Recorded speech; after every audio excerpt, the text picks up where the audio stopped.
전반적으로 이때는 이걸 해야 된대, 뭘 해야 된대 라는 외부에서 들리는 소리들이 굉장히 많거든요. 사실 양육자한테는. 그리고 옆집에 누가 하는 게 너무 잘 보이고.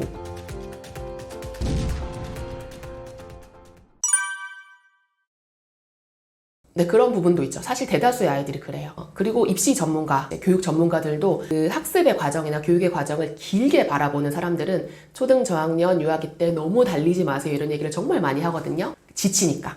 사실 어른도 어떤 하나의 목표를 향해서 뭐 2년, 3년 또는 그 이상의 횟수를 유지하는 게 굉장히 어려운 일이잖아요. 그런데 하물며 아이들이 자기가 그걸 왜 해야 되는지도 모르는 그런 상황에서 그걸 길게 오랫동안 지속하는 힘을 가지려면 시켜서, 무서워서, 어쩔 수 없어서 하면 그 굉장히 지칠 수밖에 없는 상황인 거예요. 그리고 어떤 아이들은 그런 상황 속에서도 나름의 재미를 찾거나 나름의 뭔가 해결 방법을 찾거나 또 공부가 재밌다고 느낄 수도 있어요. 그러나 그건 그 아이의 경우라는 거죠. 그래서 어떤 그런 교육에 대한 관점을 조금 장기적으로 길게 가지시고 지금 이 아이한테 그게 필요한 것인가, 그리고 이 아이한테 그게 맞는가, 이거를 계속 점검하면서 살펴보실 필요가 있는 것이고요. 이렇게 전반적으로 이때는 이걸 해야 된대, 뭘 해야 된대 라는 외부에서 들리는 소리들이 굉장히 많거든요. 사실 양육자한테는. 그리고 옆집에 누가 하는 게 너무 잘 보이고 같이 놀던 친구들인데 같이 놀이터에서 놀다가 어느 날은 이제 공부방 가야 된다. 그리고 이제 놀이터 안 나오거나 뭐 이런 식의 지금 눈앞에 보이는 상황에 대해서 몰두하게 되기가 쉬워요. 근데 거기서 조금 빠져나와서 길게 생각하고 한 번 더 생각해보면 지금 이 아이한테 뭐가 중요한가를 조금 느끼실 수 있을 것 같아요. 사실은 양육을 하면서 양육자가 불안하지 않다, 그건 굉장히 힘든 일인 것 같아요. 그러니까 기본적으로 아이를 키우는 일들은 우리가 처음 경험해보는 일이고, 그리고 그 이전까지 한 번도 해봤지 않았던 일들이기 때문에 꼭 학습뿐만이 아니라 그 양육의 전반적인 면에 있어서 불안할 수밖에 없는 게 당연한 이야기인데, 그때 저는 무슨 생각을 많이 했냐면, 이제 초등학교 1, 2학년 자녀가 있거나 이제 아이를 키우고 있는 그런 동년배 엄마들보다는 조금 더 앞선 중학교 아니면 고등학교, 중학교 선생님도 괜찮고 중학생, 고등학생 아이를 키우는 조금 나이가 있는 그런 양육자분들한테 좀 많이 물었어요. 그러면 거의 대부분은 다 의미 없다. 한글 몇 살 때 뗐는지 지금 기억도 안 난다. 빨리 잘한다고 했는데 지금 아보니 어떻다. 뭐 이런 이야기들을 공통적으로 많이 하시게 되고, 그리고 또 한 가지는 그 사람이 왜 그 말을 할까? 이걸 굉장히 많이 생각했어요. 예를 들어서 옆집 엄마가 우리 애는 뭘 이걸 시키고 저걸 시키고 하니까 어떻더라 라는 이야기를 했을 때 그 엄마도 그것에 대한 확신이 있어서 저한테 이야기하는 건 아닐 거거든요. 저 사람은 왜 저런 말을 할까?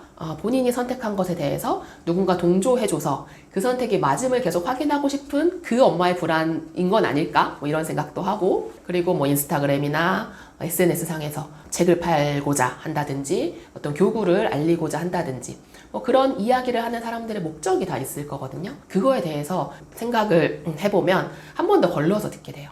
저게 정말 좋아서 나한테 진짜 추천해준 게 맞을까? 그 다음에 그건 괜찮은 것 같아. 그러면 우리 아이한테는 이렇게 약간 조금 티스럽게 한 번 걸러서 생각하고 단계를 만들어서 생각하고 이런 과정들을 좀 연습을 하다 보면 그래, 불안이 올라와요. 올라오는 게 사라지진 않아요. 올라오고 그래, 그 다음은 이렇게 생각해보고 이렇게 해봐야지 하면서 조금 그걸 뭐랄까 다스릴 수 있게 되는 것 같아요. 우리가 생각하는 공부가 무엇인지를 먼저 한번 살펴보셨으면 좋겠어요. 지금 머릿속에 한번 떠올려보면 대부분의 부모님들이 책상에 앉아서 책을 펴고 뭔가를 이제 연필을 잡고 쓰고 있는 모습을 떠올리시거든요. 인터넷에서 공부라고 검색하고 딱 이미지 검색해도 같은 형태의 모습들이 나와요. 그런데 이제 영유아기 아이들한테는 공부라는 것을 조금 다르게 정의할 필요가 있어요. 사실 공부라는 말이 뭔가 새로운 걸 배우고 익힌다는 뜻이잖아요. 그렇게 생각해보면 이 아이들은 태어나서부터 자기가 경험하는 모든 것이 공부거든요. 기어다니다가 걸어가는 것도 공부인 거고, 예를 들어서 목욕을 하다가 뭔가를 놓았는데 어떤 것은 가라앉고 어떤 것은 뜬다라는 것을 발견하는 것도 공부고, 그러니까 모든 생활 속에서의 경험들이 공부로 연결이 되는 거예요. 이 아이들은 그렇게 생각하면 아이들은 누구나 배우고 싶고 알고 싶어하고 호기심을 가지고 뭔가 문제를 해결하고 싶어하는 욕구를 가지고 있죠. 그게 바로 공부의 욕구라고 이야기할 수가 있는 거예요. 그래서 우리가 알고 있는 공부라는 걸 이 아이들한테 적용을 시키면 얘네들은 그걸 다 싫어한다고 이해하거든요. 그런데 그걸 방식을 조금 바꿔서 배움, 그 다음에 학습, 경험으로 공부를 조금 더 새롭게 보신다면 양육자분들도 공부 욕구를 가지고 있는 거 맞네 라고 이해를 하시게 될 거고요. 그것이 어떤 것들은 태생적으로, 그러니까 인간이기 때문에 태생적으로 자연스럽게 어떤 시기가 되면 익혀가는 것들도 있고, 발달상 기어가고 걸어가고 뛰어가고 하는 것처럼 그런 것들도 있고요. 또 어떤 것들은 환경적인 자극이 주어졌을 때 이게 뭐지? 내가 알고 있는 것과 다른데 탐색하고 뭔가를 해보고 직접 만져보고 경험하는 그런 과정을 통한 공부들도 굉장히 많이 일어납니다. 그걸 들여다보지 않으면 사실은 잘 안 보여요. 우리는 그걸 공부라고 생각하고 있지 않기 때문에. 그런데 가만히 들여다보고 얘네들이 무슨 이야기를 하고 어떤 시도를 하고 이런 것들을 좀 더 자세히 살펴보면 그 안에서 나름의 배움들을 계속 이어가고 있구나라는 게 좀 발견되는 그런 포인트들이 있을 거예요. 아까 그 발달의 특성이 이제 개인차가 많이 있다. 발달 속도에 있어서 개인차가 많이 있는 시기다라는 말씀을 드렸는데요. 그 아이마다 가진 어떤 기질이라든지 성향, 성격적인 특성에서도 굉장히 차이가 많이 나는 시기예요. 특히 이제 태어나서부터 미취학, 이 시기가. 그래서 원래 인간은 서로 굉장히 다른 특성들을 가지고 태어나고 성장을 하는데 이제 학교라는 보편화된 어떤 제도 속에 들어가다 보면 자기가 가지고 있는 어떤 특성들을 이제 좀 다듬어 가게 되는 거죠. 나는 싫지만 한번 해봐야 되고 좋은 것도 너무 많이 하면 안 되고 이렇게 하면서 조금 그런 각자의 특성들이 다듬어져 가면서 어느 정도 보편화된 어떤 태도나 이렇게 마음가짐들을 가지게 되는 거예요.